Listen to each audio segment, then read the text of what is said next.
जय हिंद। आज के क्लास में हम लोग इतिहास के अति महत्वपूर्ण प्रश्नोत्तर जो बिहार बोर्ड के द्वारा पूछा जाता है और इन सारे प्रश्नों को कई बार पूछा जा चुका है और आज का क्लास निश्चित तौर पे आप गौर से सुन लेते हैं और इसमें दिए गए सभी प्रश्नों का उत्तर याद कर लेते हैं तो 30 अंक निश्चित तौर पर यहां से प्रश्न प्रतिवर्ष रहता है। तो आज का ये जो क्लास है यह इतिहास का जो तीसरा खंड है आधुनिक भारत, उससे जुड़ा हुआ सारा प्रश्न है। एक दो प्रश्न आगे पीछे मध्यकालीन भारत का ही मिलेगा आपको, लेकिन सारा प्रश्न इतिहास के खंड 3 का है। इसमें पहला प्रश्न हमारा है कि मीराबाई पर टिप्पणी लिखें, या मीराबाई कौन थी, या मीराबाई के बारे में आप क्या जानते हैं। तो आप लिखेंगे मीराबाई भक्ति आंदोलन की सबसे महान महिला संत थी। इसे उत्तर भारत का अंडाल कहते हैं। इनका जन्म 1498 ईस्वी में राजस्थान के मेरता राजघराने में कुशली नामक गांव में हुआ था। इनके पिता का नाम रतन सिंह राठौर था। मीरा बचपन से ही भगवान कृष्ण के भक्ति में लीन रहती थी और कृष्ण को अपना पति स्वरूप मानती थी। पर इनका विवाह 1516 ईस्वी में मेवाड़ के राजा राणा संगा के पुत्र भोजराज से हो गई। भोजराज की अचानक मृत्यु हो जाने से मीराबाई विधवा हो गई और वह कृष्ण की में पूर्णतः लीन हो गई। लेकिन भोजराज के बाद विक्रमादित्य चित्तौड़ का शासक बना तो मीरा के साथ उनका संबंध अच्छे न रहे और मीरा को जहर देकर मारने का प्रयास किया, लेकिन जहर मीरा का कुछ बिगाड़ न सका और मीरा वहां से भागकर मेरता अपने चाचा ब्रह्मदेव के पास आ गई। जब जोधपुर ने मेरता को जीत लिया तो मीरा वहां से द्वारिका चली गई, जहां कृष्ण की भक्ति में उन्होंने अनेक पदों का संकलन किया, जैसे मेरे तो गिरधर गोपाल दूसरा न कोई, जाके सिर मोर मुकुट मेरो पति सोई। और अंत में 1573 में मीराबाई की क्या हो गई, मृत्यु हो गई। तो ये थी मीराबाई और इस प्रश्न को भी 3 बार पूछा जा चुका है। अगला प्रश्न है सिविल लाइन क्या है, या सिविल लाइन से आप क्या समझते हैं। आप लिखेंगे अंग्रेजों ने 1857 ईस्वी के विद्रोह में भारतीयों की एकता और उग्र प्रदर्शन को ध्यान में रखते हुए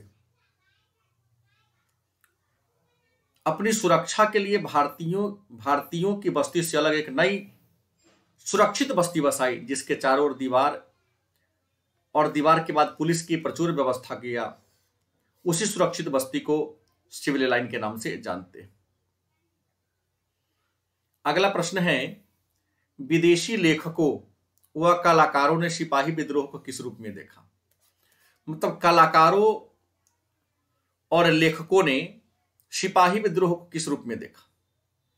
तो विद्वानों, विचारकों, लेखकों और कलाकारों ने सिपाही विद्रोह को अलग अलग रूप में देखा। पहला बात आता है जॉन लॉरेंस का। जॉन लॉरेंस ने इस विद्रोह को, मतलब सिपाही विद्रोह को, सैनिक विद्रोह कहा तथा इसका मूल कारण चर्बी वाला कारतूस बताया। दूसरा विचार शीले का है। उन्होंने कहा था यह पूर्णतः देशभक्ति से रहित स्वार्थी सैनिकों का विद्रोह था। तीसरा विचार रॉबर्ट थॉमसन का है, जिन्होंने कहा केवल सैनिक विद्रोह था। चौथा विचार दिया है सर जेम्स आउटरम और डब्ल्यू टेलर ने। इसने सिपाही विद्रोह को हिंदू और मुसलमानों का षड्यंत्र के परिणाम बताया। टी.आर. होम्स ने सभ्यता और बर्बरता के बीच संघर्ष बताया। एल.ई.आर. रीज ने धर्मांधों का ईसाइयों के विरुद्ध संघर्ष कहा। वी.डी. सावरकर ने भारतीय स्वतंत्रता के लिए सुनियोजित संग्राम कहा। डिजरायली ने इस विद्रोह को राष्ट्रीय विद्रोह कहा। अगला प्रश्न है 1857 के क्रांति की असफलता के क्या कारण थे, स्पष्ट करें। 1857 के क्रांति के या सिपाही विद्रोह की असफलता के क्या कारण थे, स्पष्ट करें। आप लिखेंगे 1857 के सिपाही विद्रोह की असफलता के प्रमुख कारण थे, नंबर 1 कुशल नेतृत्व का अभाव। क्या था? कुशल नेतृत्व का अभाव। क्रांति का राष्ट्रीय नेता मुगल बादशाह बहादुर शाह जफर थे, जो अत्यंत वृद्ध थे, जिनमें कुशल नेतृत्व करने की क्षमता नहीं थी। इसके अलावा नाना साहब, लक्ष्मीबाई, बेगम हजरत महल आदि क्षेत्रीय नेता थे। इस तरह अयोग्य नेतृत्व के कारण यह विद्रोह क्या हो गया? असफल हो गया। दूसरा, विद्रोह का समय से पूर्व हो जाना। विद्रोह का समय से पूर्व हो जाना। विद्रोह की तिथि 31 मई को तय की गई थी, लेकिन मंगल पांडे को फांसी दे दिए जाने के कारण और शोषणपूर्ण नीति के कारण सिपाही बौखला गए और 10 मई को ही विद्रोह प्रारंभ हो गया। मतलब समय से पूर्व विद्रोह का प्रारंभ होना यह भी असफलता का कारण था। तीसरा, देशी राजाओं के द्वारा विद्रोहियों का सहयोग देना। देशी राजाओं के द्वारा विद्रोहियों का सहयोग देना। क्रांति के समय भारत के कुछ रियासत जैसे राजस्थान, मैसूर, हैदराबाद, महाराष्ट्र, गुजरात के शासकों ने अपने क्षेत्र में विद्रोह को फैलने नहीं दिया। वहीं ग्वालियर, पटियाला, हैदराबाद जैसे बड़े रियासतों ने विद्रोह में अंग्रेजों का साथ दिया। क्या किया? अंग्रेजों का साथ दिया, जो विद्रोह की असफलता का कारण बना। चौथा है विद्रोह का सीमित क्षेत्र। क्या है? विद्रोह का सीमित क्षेत्र। यह विद्रोह निर्धारित तिथि से पहले होने के कारण संपूर्ण क्षेत्र में व्यापक रूप से फैल न सका, जो क्रांति की असफलता का कारण बना। पांचवा कारण है गोरखा और सिखों द्वारा अंग्रेजों की मदद करना। हमारे देश में कुछ सैनिक गुट है, जैसे गोरखा, सिख बटालियन ने विद्रोहियों का साथ न देकर अंग्रेजों का साथ दिया। इस कारण भी विद्रोह में हम हार गए। इसके अलावा शिक्षित वर्गों की उदासीनता, विद्रोहियों के पास संसाधनों का अभाव और अंग्रेजों के लिए अनुकूल परिस्थितियां सिपाही विद्रोह में, सैनिक विद्रोह में या 1857 के क्रांति में भारतीयों के पराजय का या सैनिकों के पराजय का मूल कारण बना। अगला प्रश्न है 1857 के क्रांति के परिणाम को लिखें। मतलब 1857 के क्रांति के क्या परिणाम हुए, उसी के बारे में चर्चा करना है। तो पहला है महारानी विक्टोरिया का घोषणा। महारानी विक्टोरिया का घोषणा। 1857 की क्रांति के बाद अंग्रेजों के प्रति भारतीयों के मन में असंतोष था। उसे दूर करने के लिए महारानी विक्टोरिया ने अपना घोषणा पत्र जारी किया, जिसके अनुसार भारतीय राजाओं ने गोद लेने का अधिकार मिल गया। देशी रियासतों को अंग्रेजी राज में विलय न करने की घोषणा की गई तथा यह भी घोषणा किया गया कि भारतीयों के रीति रिवाज में अंग्रेज हस्तक्षेप नहीं करेगा। तो यह तो अच्छा परिणाम हुआ। दूसरा, सैनिक संगठन में परिवर्तन। तो भारतीय सेना में पहले अंग्रेज और भारतीय सैनिकों का अनुपात 1:6 था। मतलब 1 अंग्रेज था और 6 भारतीय था। विद्रोह के बाद कर दिया गया 1:3 कर दिया गया और तोप का भार अंग्रेज सैनिकों को सौंप दिया गया। तीसरा परिणाम हुआ शासन में परिवर्तन। मतलब 1857 के विद्रोह के बाद भारत पर ईस्ट इंडिया कंपनी के शासन का अंत हो गया और 1858 के अधिनियम के द्वारा भारत का शासन महारानी के हाथों में सौंप दिया गया। अगला है चौथा परिणाम हुआ फूट डालो और शासन करो की नीति की शुरुआत। 1857 के क्रांति के दौरान भारत के हिंदू और मुसलमान में एकता का परिचय दिया। अंग्रेजों ने इस एकता को भंग करने के लिए फूट डालो और राज करो की नीति अपनाई और इसी नीति के तहत 1885 में भारतीय राष्ट्रीय कांग्रेस और 1906 में मुस्लिम लीग का गठन करा दिया। और पांचवा परिणाम हुआ भारतीय राष्ट्रीय कांग्रेस की स्थापना। 1857 की क्रांति के बाद भारतीयों में राजनीतिक चेतना का विकास हुआ और इसी चेतना के संगठित होने पर 1885 में भारतीय राष्ट्रीय कांग्रेस की स्थापना हुई, जिसके फलस्वरूप भारत में राष्ट्रवाद की भावना तेज हो गई, जो आगे चलकर स्वतंत्रता का मार्ग प्रशस्त किया, मतलब आगे बढ़ाया। अगला प्रश्न है 1857 के क्रांति के स्वरूप पर प्रकाश डालें। 1857 के क्रांति के स्वरूप पर प्रकाश डालें अथवा इनके महत्व को रेखांकित करें, या 1857 के क्रांति, 1857 के विद्रोह भारतीय स्वतंत्रता संग्राम की पहली लड़ाई थी या सैनिक विद्रोह, स्पष्ट करें। 3 तरीके से प्रश्न पूछा जाएगा, उत्तर एक ही होगा। आप लिखेंगे 1857 की क्रांति भारतीय स्वतंत्रता आंदोलन की एक युगांतकारी घटना थी। इस क्रांति के महत्व एवं स्वरूप के संबंध में विद्वानों में मतभेद है। विद्वानों में मतभेद है। विद्वानों का एक दल इसे भारतीय स्वतंत्रता संग्राम की पहली लड़ाई की संज्ञा दिया है, तो कुछ विद्वानों ने इसे सिपाही विद्रोह कहा है। भारत के स्वतंत्रता सेनानी वीडी सावरकर ने इसे भारतीय स्वतंत्रता संग्राम की पहली लड़ाई कहा है। इंग्लैंड के एक राजनीतिज्ञ टी.आर. होम्स ने इसे सभ्यता और बर्बरता के मध्य संघर्ष कहा। वास्तव में यह विद्रोह अंग्रेजों के 100 वर्षों के शोषणपूर्ण नीति का परिणाम था। इस क्रांति में सभी धर्म, सभी वर्ग के लोगों ने अंग्रेजों को भारत से उखाड़ फेंकने के लिए कंधा से कंधा मिलाकर अंग्रेजों से क्या लिया? लोहा लिया। इस क्रांति में भारत के राजनीतिक रंगमंच पर लक्ष्मीबाई, तात्या टोपे, बेगम हजरत महल, नाना साहब जैसे क्रांतिकारियों का सहारा ने साहस का परिचय दिया। कवित्री सुभद्रा कुमारी चौहान ने इस संबंध में कहा है, एक कविता लिखी है, सिंहासन हिल उठे राजवंशों भ्रुकुटी तानी थी, बूढ़े भारत में आई फिर से नई जवानी थी, गुमी हुई आजादी की कीमत सबने पहचानी थी, दूर फिरंगी को करने को सबने मन में ठानी थी, बुंदेले हर बोलो के मुंह से में हमने सुनी कहानी थी, खूब लड़ी मर्दानी वह तो झांसी वाली रानी थी। इस तरह क्रांतिकारियों ने अपने साहस के बल पर अंग्रेजों के ईंट से ईंट बजा दिए। यद्यपि कुछ स्वार्थी राजाओं के कारण यह विद्रोह सफल न हो सका, लेकिन क्रांति के बाद लोगों के मन में जो चेतना जगी, इसे दबाना संभव नहीं था, और यही चेतना आगे चलकर भारतीय स्वतंत्रता आंदोलन के मार्ग का प्रशस्त किया। अगला प्रश्न है, भारत का संविधान 26 जनवरी 1950 को लागू किया गया, क्यों? भारत का संविधान 26 जनवरी 1950 को लागू किया गया, क्यों?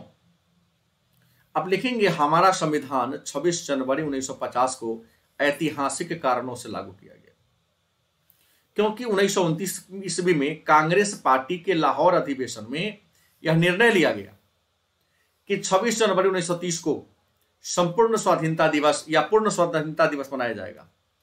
तब से प्रत्येक वर्ष 26 जनवरी को स्वाधीनता दिवस मनाया जाने लगा, लेकिन संविधान सभा ने 26 जनवरी की महत्ता को ध्यान में रखते हुए हमारा संविधान 26 जनवरी 1950 को लागू किया।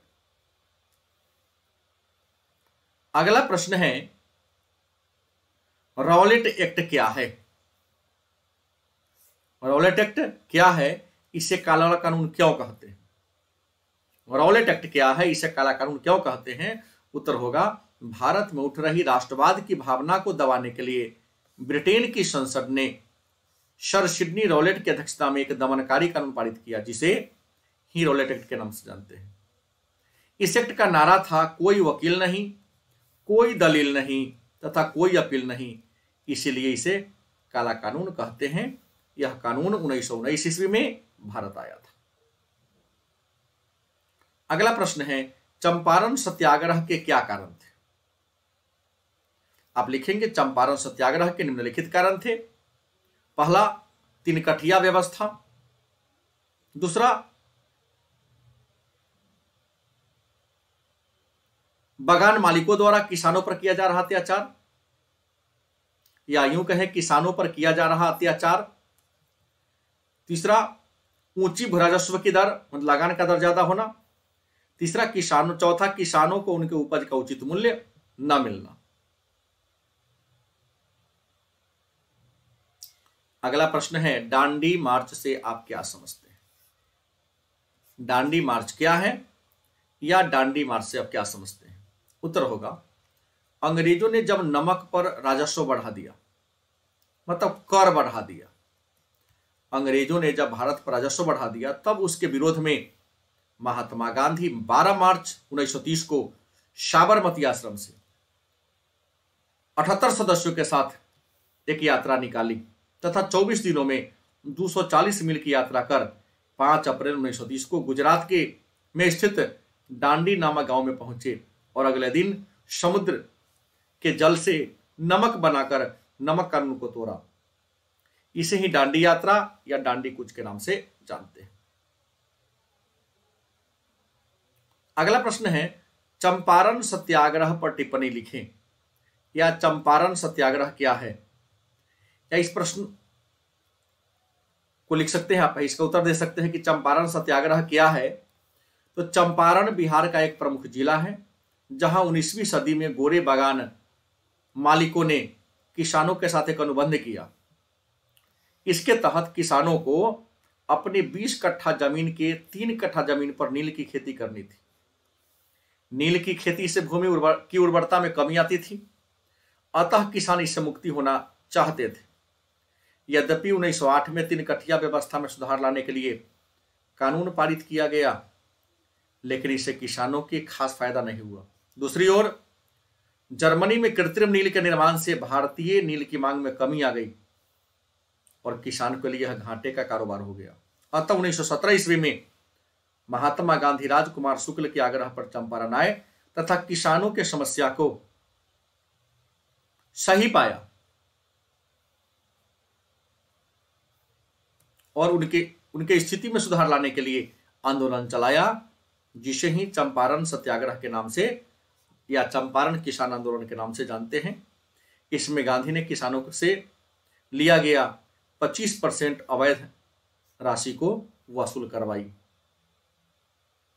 अगला प्रश्न है, साइमन कमीशन से आप क्या समझते हैं? साइमन कमीशन क्या है या साइमन कमीशन से आप क्या समझते हैं? इसके मुख्य बातों को लिखें या मुख्य प्रस्तावों को लिखें। आप लिखेंगे, भारत सरकार अधिनियम 1919 में यह व्यवस्था की गई थी कि प्रतिवर्ष ब्रिटिश संसद भारत में संवैधानिक विकास और सुधार के लिए एक आयोग का गठन करेगी प्रति 10 वर्ष पर। इस बात की जांच करेगा कि भारत में क्या क्या सुधार या परिवर्तन किया जा सकता है। इसी के तहत ब्रिटिश संसद ने सर साइमन की अध्यक्षता में 7 सदस्यीय दूत मंडल भारत भेजा, जिसे ही साइमन कमीशन कहते हैं। यह कमीशन हमारे भारत में 3 फरवरी 1928 को आया। चूंकि इसके सभी सदस्य अंग्रेज थे, इसलिए भारतीयों ने इसका विरोध किया। चूंकि अंग्रेज गोरे होते हैं, इसलिए इसे व्हाइट कमीशन के नाम से भी जानते हैं। इसके प्रमुख प्रस्ताव है, द्वैत शासन को समाप्त किया जाएगा, प्रांतीय स्वायत्तता की स्थापना की जाएगी, मताधिकार का विस्तार किया जाएगा, सेना का भारतीयकरण किया जाएगा, प्रांतीय विधान परिषद का विस्तार किया जाएगा। अगला प्रश्न है, यह प्रश्न प्रतिवर्ष पूछा ही जाता है, तो निश्चित तौर पे इसको याद कर लेंगे और उम्मीद है कि याद ही होना चाहिए अधिकांश छात्रों को कि भारतीय राष्ट्रीय आंदोलन में, चाहे भारतीय स्वतंत्रता आंदोलन में, महात्मा गांधी की भूमिका पर प्रकाश डालें। भारतीय राष्ट्रीय आंदोलन में या भारतीय स्वतंत्रता आंदोलन में महात्मा गांधी की भूमिका पर प्रकाश डालें। आप लिखेंगे, महात्मा गांधी को भारतीय स्वतंत्रता आंदोलन का युग पुरुष कहा जाता है। इनका जन्म 2 अक्टूबर 1869 ईस्वी को गुजरात के काठियावाड़ जिला के पोरबंदर में हुआ था। इनका वास्तविक नाम मोहनदास करमचंद्र गांधी और बचपन का नाम मनु था।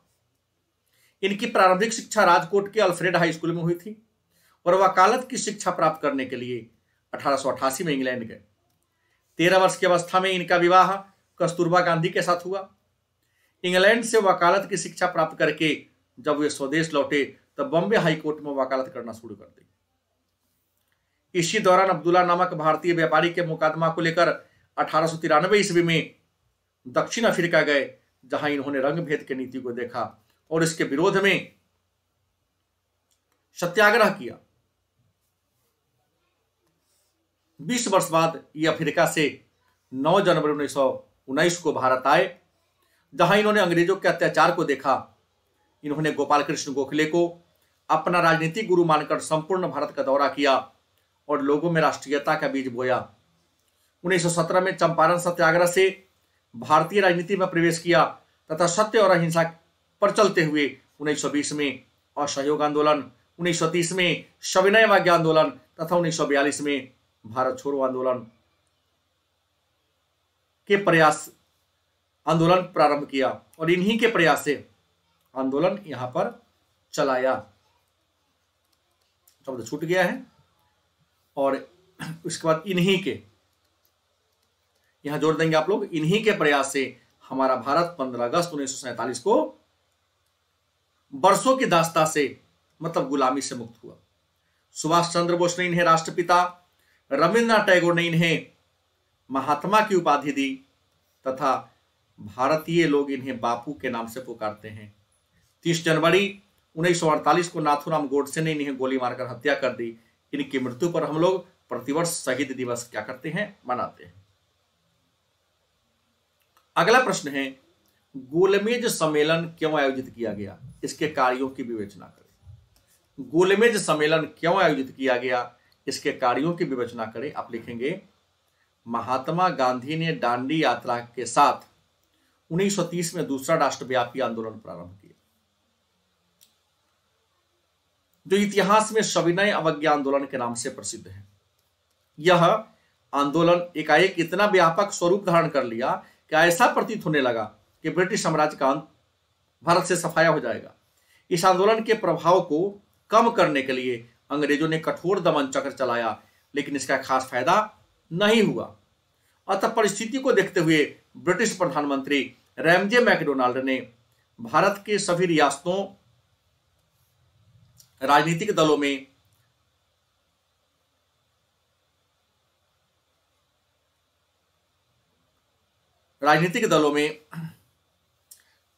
राजनीतिक दलों को ब्रिटेन में बुलाया।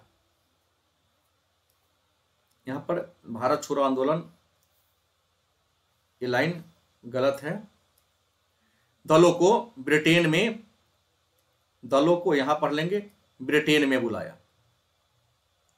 और यहां का जो लाइन है ये थोड़ा सा मिस्टेक है, इसको नहीं पढ़ेंगे आप लोग। राजनीतिक दलों को ब्रिटेन में बुलाया, लेकिन उसमें कांग्रेस और गांधी शामिल नहीं हुए। अतः गोलमेज सम्मेलन असफल हो गया। रैमजे चाहते थे कि किसी भी शर्त पर आंदोलन को स्थगित करना, अतः गांधी इरविन समझौता के बाद गांधी दूसरे गोलमेज सम्मेलन में कांग्रेस का प्रतिनिधि बनकर शामिल हुए, लेकिन सांप्रदायिकता के प्रश्न पर दूसरा गोलमेज सम्मेलन भी असफल हो गया। पुनः 1932 में तीसरा गोलमेज सम्मेलन आयोजित किया गया, लेकिन कांग्रेस के सभी नेता जेल में होने के कारण कांग्रेस का कोई सदस्य इसमें शामिल नहीं हुआ।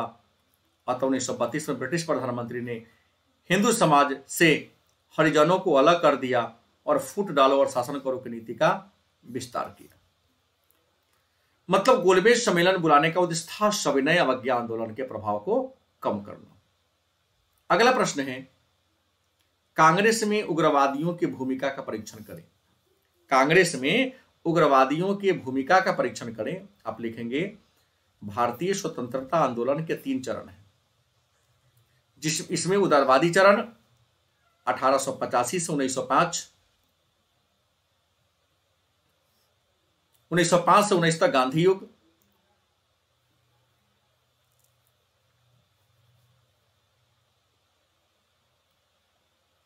1905 से 1919 तक उग्रवादी युग होगा। गलती लिखा गया, उग्रवादी युग। और 1919 से 1947 तक, सॉरी फिर से देखते, कांग्रेस में उग्रवादियों की भूमिका का परीक्षण करें। आप लिखेंगे, भारतीय स्वतंत्रता के 3 चरण हैं, जिसमें उदारवादी चरण की बात करते तो 1885 1905 उदारवादी चरण है। उग्रवादी चरण 1905 से 1919 और 1919 से 1947 तक गांधीवादी युग था। इसमें उग्रवादी काल स्वतंत्रता का महत्वपूर्ण काल था। उग्रवादी अंग्रेजों के विरुद्ध बंदूक के बल पर अंग्रेजों को भारत से बाहर भगाना चाहते थे। उग्रवाद के उदय के प्रमुख कारण थे, पहला, ब्रिटिश सरकार द्वारा लगातार कांग्रेस के मांगों के प्रति अपनाया जाने वाला उपेक्षापूर्ण नीति। अतः उग्रवादी याचना की जगह कठोर दमन में ज्यादा विश्वास करते थे, कठोरता में ज्यादा विश्वास करते। दूसरा, हिंदू धर्म पुनरुद्धार में भी उग्रवाद ने अहम भूमिका निभाई। तीसरा, भारत में बार बार पड़ने वाले अकाल और सरकार की उदासीनता। चौथा, लॉर्ड कर्जन के प्रतिक्रियावादी नीति। उग्रवादी नेताओं में बाल गंगाधर तिलक, लाला लाजपत राय व बिपिन चंद्र पाल का एकमात्र लक्ष्य था स्वराज की प्राप्ति। तिलक का कहना था कि हमारा उद्देश्य आत्मनिर्भरता है, न कि भिक्षावृत्ति। अतः इन्होंने कहा, स्वराज्य हमारा जन्मसिद्ध अधिकार है, हम इसे लेकर रहेंगे। बिपिन चंद्र पाल का कहना था कि यदि सरकार हमारे पास आकर भी कहे कि स्वराज ले लो,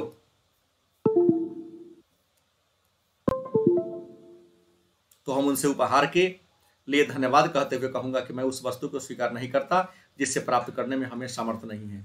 इस तरह उदारवादी हिंसक गतिविधियों के माध्यम से देश की स्वाधीनता कराना चाहते थे। अगला प्रश्न है, संविधान सभा का गठन कैसे हुआ? संविधान सभा का गठन कैसे हुआ, इसमें उठाए गए मुद्दों का उल्लेख करें। आप लिखेंगे, संविधान सभा का गठन कैबिनेट मिशन योजना के द्वारा प्रांतों और देशी रियासतों के प्रतिनिधियों के द्वारा हुआ। इसके प्रतिनिधियों का चयन एकल संक्रमणीय मत के अनुपातिक प्रतिनिधित्व प्रणाली के आधार पर वयस्क मताधिकार के द्वारा किया गया। इसके एक सदस्य का चयन 10 लाख की जनसंख्या पर किया गया। संविधान सभा के कुल सदस्यों की संख्या 389 थी। इसमें कांग्रेस के 208, मुस्लिम लीग के 73 थे। संविधान सभा में वैसे तो अनेक सारे मुद्दे उठाए गए थे, लेकिन निम्नलिखित बातें थी। 389 था, लेकिन चयन हुआ था मात्र, पहले था 324, 296 का ही 389 तय किया गया था, 296 निर्वाचित थे, बाकी मनोनीत थे। मुद्दा क्या क्या था? देशी रियासतों का विलय किस प्रकार किया जाए, भारत में राष्ट्रभाषा और राष्ट्रीय लिपि क्या हो, शासन का स्वरूप कैसा हो, राज्यों का पुनर्गठन किस प्रकार किया जाए, पिछड़े वर्गों की पहचान कैसे हो, उसे कितना आरक्षण दिया जाए, प्रतिनिधियों का चयन किस प्रकार हो, सांप्रदायिकता की समस्या का समाधान किस प्रकार किया जाए, भारत और पाकिस्तान के बीच सीमा विवाद कैसे दूर हो, अल्पसंख्यक किसे कहा जाए, उसकी सुरक्षा किस प्रकार किया जाए, और दलित जातियों की सुरक्षा किस प्रकार किया जाए। अगला प्रश्न है, प्रतिवर्ष इसको भी पूछा जाता है कि आधुनिक भारत के निर्माण में भीमराव अंबेडकर के देनों का मूल्यांकन करें। आधुनिक भारत के निर्माण में भीमराव अंबेडकर के देनों का मूल्यांकन करें। आप लिखेंगे, आधुनिक भारत के निर्माण में बाबा साहब भीमराव अंबेडकर का योगदान अतुलनीय है। ये मानव जाति के मुक्ति के पुरोधा माने जाते हैं। इनका जन्म 14 अप्रैल 1891 ईस्वी को मध्य प्रदेश के महू में एक दलित परिवार में हुआ था। इनकी प्रारंभिक शिक्षा अपने गांव में हुई, लेकिन उच्च शिक्षा के लिए बड़ौदा नरेश के प्रोत्साहन पर पहले अमेरिका के न्यूयॉर्क गए और बाद में इंग्लैंड के लंदन गए। इन्होंने अनेक धार्मिक साहित्यों का अध्ययन किया। इनके साथ साथ अर्थशास्त्र, समाजशास्त्र का अध्ययन किया आदि का अध्ययन किया। इसके फलस्वरूप इन्होंने भारतीय समाज की संरचना के विषय में जानकारी मिली। देश की स्वतंत्रता की लड़ाई में इन्होंने दलितों, स्त्रियों के साथ हो रहे अत्याचार को देखा। अतः इन्होंने स्थिति में सुधार लाने के लिए अथक प्रयास किया। इनके जीवन पर 3 महापुरुषों कबीर, नानक और ज्योतिबा फुले का प्रभाव ज्यादा पड़ा है। इन्होंने दलितों की स्थिति में सुधार लाने के लिए आंदोलन चलाया। दलितों के कल्याण के लिए संविधान में इनके रक्षण की बात किया। इनके कार्यों से आज भारतीय समाज में दलित परिवार में इनकी पूजा होती है। इन्हें संविधान का पिता कहते हैं। लेकिन जीवन के अंतिम दिनों में इन्होंने हिंदू धर्म के प्रति मन में विरोध उत्पन्न हो गया और हिंदू धर्म को त्याग कर बौद्ध धर्म को अपना लिया और अंत में 1956 में दिल्ली में महानिर्वाण को प्राप्त किया। अगला प्रश्न है असहयोग आंदोलन पर प्रकाश डालें। आप लिखेंगे असहयोग आंदोलन महात्मा गांधी के द्वारा रॉलेट एक्ट, जालियांवाला बाग हत्याकांड एवं खिलाफत के प्रश्न पर ब्रिटिश सत्ता के विरुद्ध 1920 ईस्वी में प्रारंभ किया गया एक राष्ट्रव्यापी और जन आंदोलन था। आंदोलन के प्रमुख नकारात्मक कार्यक्रम थे सरकार से प्राप्त वैतनिक और अवैतनिक पदों को त्यागना, सरकारी स्कूल कॉलेज का बहिष्कार करना, सरकारी न्यायालय और विदेशी वस्तुओं का बहिष्कार करना, सरकार को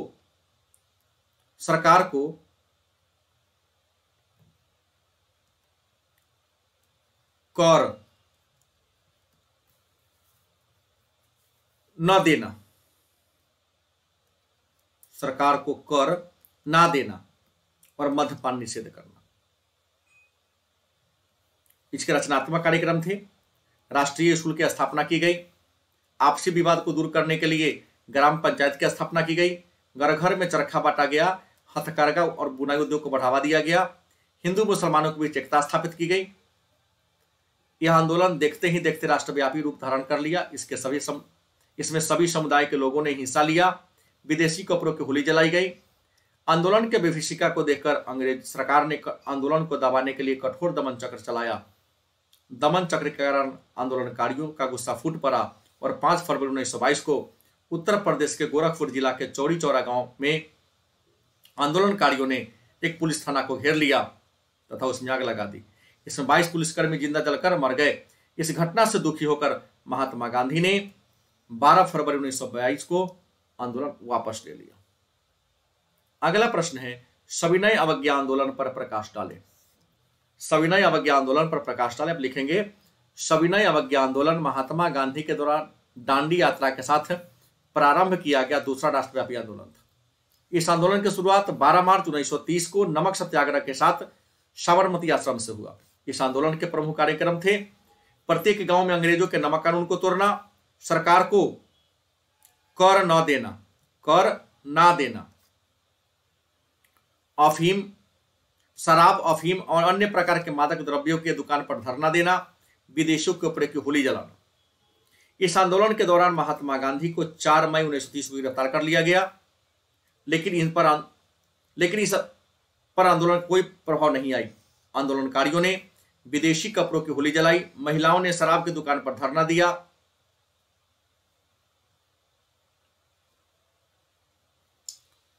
बच्चों ने प्रभात फेरी लगाई। यद्यपि अंग्रेजों ने आंदोलन को दबाने के लिए कठोर दमन चक्र चलाया, लेकिन इससे आंदोलन के प्रभाव में कमी नहीं आई, बल्कि आंदोलन और विकराल रूप धारण कर लिया। इस आंदोलन को रोकने के लिए ब्रिटेन के प्रधानमंत्री रैमजे मैकडोनाल्ड ने 1930 में प्रथम गोलमेज सम्मेलन आयोजित किया और भारतीय नेताओं से वार्ता करने का प्रयास किया, पर इसमें सफलता नहीं मिली। अंततः वार्ता को सफल बनाने के लिए गवर्नर लॉर्ड इरविन ने महात्मा गांधी को जेल से रिहा किया तथा 5 मार्च 1931 को उनके साथ एक वार्ता किया, जिसे गांधी इरविन समझौता या दिल्ली समझौता के नाम से जानते हैं। इसमें सरकार के द्वारा गांधी जी के सभी मांगों को मान ली गई और गांधी जी इसके बाद सविनय अवज्ञा आंदोलन को स्थगित कर दिया और दूसरा गोलमेज सम्मेलन में भाग लेने के लिए 1931 में लंदन गए। अगला प्रश्न है भारत छोड़ो आंदोलन पर टिप्पणी लिखें अथवा अगस्त क्रांति पर प्रकाश डालें। भारत छोड़ो आंदोलन पर टिप्पणी लिखें अथवा अगस्त क्रांति पर प्रकाश डालें। आप लिखेंगे भारत छोड़ो आंदोलन भारतीय स्वतंत्रता आंदोलन के दौरान महात्मा गांधी के द्वारा चलाया गया अंतिम राष्ट्रव्यापी आंदोलन है। भारत छोड़ो आंदोलन भारतीय स्वतंत्रता आंदोलन के दौरान महात्मा गांधी के द्वारा चलाया गया अंतिम राष्ट्रव्यापी आंदोलन है। इस आंदोलन की शुरुआत महात्मा गांधी ने 8 अगस्त 1942 के मुंबई के ग्वालियर से किया। इस आंदोलन का मूल कारण था भारतीयों के इच्छा के विरुद्ध भारत को दूसरा विश्व युद्ध में शामिल कर लिया जाना, क्रिप्स मिशन की असफलता, युद्ध के कारण वस्तुओं की कीमत में असतत वृद्धि, आवश्यक वस्तुओं का बाजार में उपलब्ध न होना। महात्मा गांधी ने इस आंदोलन में करो या मरो का नारा दिया। आंदोलन प्रारंभ होने के दूसरे दिन ऑपरेशन जीरो आवर के तहत सभी प्रमुख नेताओं को गिरफ्तार कर लिया गया, जेल में डाल दिया गया। इस आंदोलन के दौरान महात्मा गांधी को आगा खान पैलेस में, राजेंद्र प्रसाद को बांकीपुर जेल में, जयप्रकाश नारायण को हजारीबाग जेल में रखा गया। यद्यपि जयप्रकाश नारायण जेल की चारदीवारी को लांघकर भाग निकले और नेपाल चले गए और वहीं से गुप्त रहकर आंदोलनकारियों का नेतृत्व किया। इस आंदोलन में सबसे महत्वपूर्ण भूमिका अरुणा आसफ अली ने निभाई। उन्होंने भूमिगत रेडियो के द्वारा आंदोलनकारियों का उत्साह बढ़ाया। इस आंदोलन के फलस्वरूप स्वरूप को देखकर अंग्रेजों ने भारत छोड़ने का निश्चय कर लिया और अंततः 15 अगस्त 1947 को हमारा भारत आजाद हो गया। अगला प्रश्न है, केंद्र सूची, राज्य सूची और समवर्ती सूची पर प्रकाश डालें या केंद्र राज्य संबंधों का उल्लेख करें।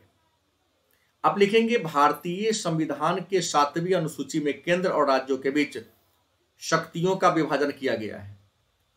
शक्तियों का विभाजन 3 सूचियों में किया गया है जो इस प्रकार है। नंबर 1, संघ सूची। संघ सूची को केंद्रीय सूची भी कहते हैं। इस सूची में राष्ट्रीय महत्व के बातों का उल्लेख है। इस सूची में वर्णित विषय पर कानून बनाने का अधिकार केवल और केवल केंद्र सरकार को है। इस सूची में पहले 97 विषय था जो बढ़कर 100 हो गई है। इसमें रेल, तार, बैंक, डाक, प्रतिरक्षा, राजमार्ग आदि विषयों को रखा गया है। दूसरा है राज्य सूची।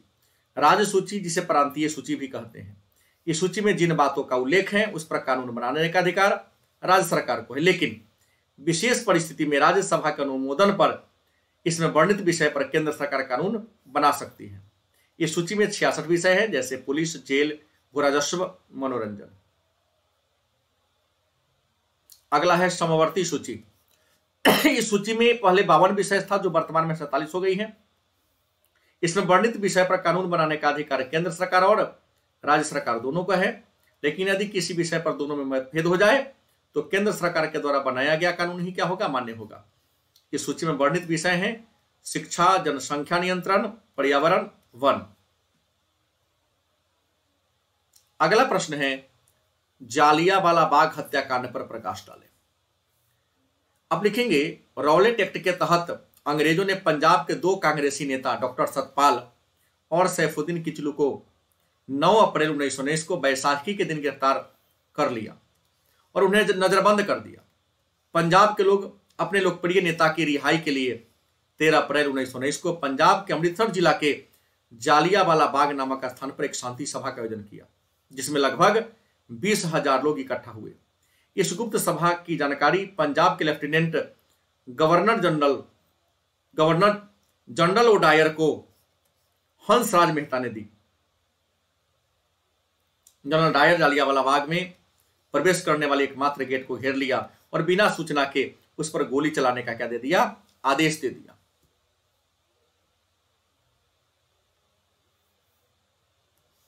दस मिनट में लगभग 16 राउंड गोली चलाई गई।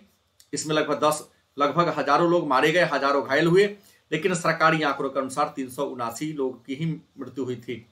इस घटना को ही जालियांवाला बाग हत्याकांड के नाम से जानते हैं। इस घटना की जांच के लिए अंग्रेज सरकार ने हंटर आयोग का गठन किया।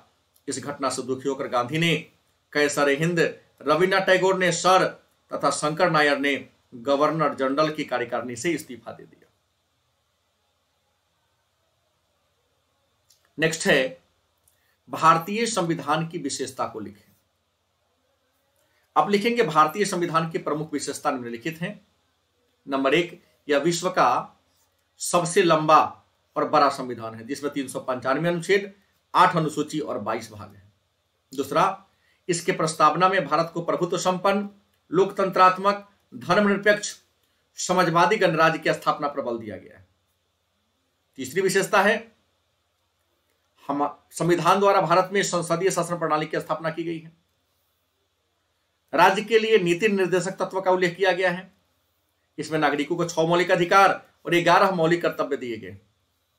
यह लचीलेपन और कठोरता का अद्भुत मिश्रण है। इसमें वयस्क मताधिकार का उल्लेख है, एकल नागरिकता का प्रावधान है, स्वतंत्र न्यायपालिका है और भारत को लोक कल्याणकारी राज्य के रूप में स्थापित करने की बात की गई। अगला प्रश्न है, अलाउद्दीन खिलजी की उपलब्धियों पर प्रकाश डालें। अलाउद्दीन खिलजी की उपलब्धियों पर प्रकाश डालें। आप लिखेंगे अलाउद्दीन खिलजी खिलजी वंश के सबसे महान शासक थे। इनका वास्तविक नाम अली या गुरशास्प था। यह खिलजी वंश का संस्थापक जलालुद्दीन खिलजी का भतीजा और दामाद था। इनका शासनकाल 1296 ईस्वी से 1300 ईस्वी के बीच था। राजा बनने के पूर्व यह कारा मानिकपुर के सूबेदार थे। इन्होंने अपने ससुर जलालुद्दीन फिरोज खिलजी की हत्या करके सत्ता को प्राप्त किया था। इन्होंने बलबन के द्वारा निर्मित लाल महल में अपना राज्याभिषेक कराया था। इन्होंने सिकंदर द्वितीय सानी की उपाधि धारण किया था। मलिक मोहम्मद जायसी के दरबार में रहते थे। इनकी उपलब्धि नंबर 1, इन्होंने घोड़ा दागने की परंपरा चलाई थी, चेहरा लिखने की परंपरा चलाई थी, मूल्य नियंत्रण को लागू किया था, अस्थायी सेना का गठन किया था, सेना को नगद वेतन देने की परंपरा शुरू की, दुधारू पशुओं पर कर लगाया, भवनों पर कर लगाया। अगला प्रश्न है, कुतुबुद्दीन ऐबक के उपलब्धियों पर प्रकाश डालें। प्रश्न है, कुतुबुद्दीन ऐबक के उपलब्धियों पर प्रकाश डालें या कुतुबुद्दीन ऐबक के बारे में लिखें। आप लिखेंगे कुतुबुद्दीन ऐबक जो मोहम्मद गोरी का गुलाम था। इन्होंने भारत में गुलाम वंश, जिसे दास वंश या मामलुक वंश के नाम से जानते हैं, की स्थापना किया। इनका शासनकाल 1206 ईस्वी से 1210 ईस्वी के बीच था। इनकी राजधानी लाहौर थी। यह बड़े उदार प्रकृति के थे। इनके उदार प्रकृति के कारण इन्हें लाख बख्श कहा जाता है। इतिहासकार इनके उदार स्वभाव के कारण द्वितीय हातिम कहते हैं। हसन निजामी और फकू या मुदबिर विद्वान इनके दरबार में रहते थे। इनकी उपलब्धि इस प्रकार है, इन्होंने कुब्बत उल इस्लाम मस्जिद का निर्माण कराया, अजमेर में 2.5 दिन के झोपड़ा बनवाया, दिल्ली के मेहरौली में कुतुब मीनार का निर्माण कराया। 1210 ईस्वी में चौगान खेलते समय या पोलो खेलते समय घोड़ा से गिरकर इनकी मृत्यु हो गई। अगला प्रश्न है, बलबन के उपलब्धियों पर प्रकाश डालें। बलबन के उपलब्धियों पर प्रकाश डालें। आप लिखेंगे बलबन दिल्ली सल्तनत के गुलाम वंश के महान शासकों में से एक थे। यह इल्तुतमिश का गुलाम था। इन्होंने अपने जीवन की शुरुआत एक गुलाम के रूप में किया, लेकिन अपनी योग्यता के बल पर विभिन्न शासकों के अधीन ऊंचे ऊंचे पद पर काम किया। यह इल्तुतमिश के द्वारा गठित चालीसा का सदस्य रहा। 1266 से 1286 तक दिल्ली के सुल्तान के पद पर काम किया। इनकी उपलब्धि नंबर 1, राजत्व में देवत्व के सिद्धांत का प्रतिपादन किया, रक्त और लौह की नीति की शुरुआत किया, नवरोज परंपरा की शुरुआत किया, सजदा और पैबोस की परंपरा को लागू किया, इल्तुतमिश के द्वारा गठित चालीसा को भंग कर दिया, गुप्तचर विभाग का गठन किया और सेना का नए सिरे से पुनर्गठन किया और नगद वेतन देने की परंपरा की शुरुआत किया। ये रहा इतिहास खंड 3, मतलब आधुनिक भारत टॉपिक से प्रतिवर्ष पूछा जाने वाला महत्वपूर्ण प्रश्न। तो आप लोग निश्चित तौर पर इसको याद कर लेंगे, जो परीक्षा के दृष्टिकोण से महत्वपूर्ण है। आज की क्लास में इतना ही। धन्यवाद।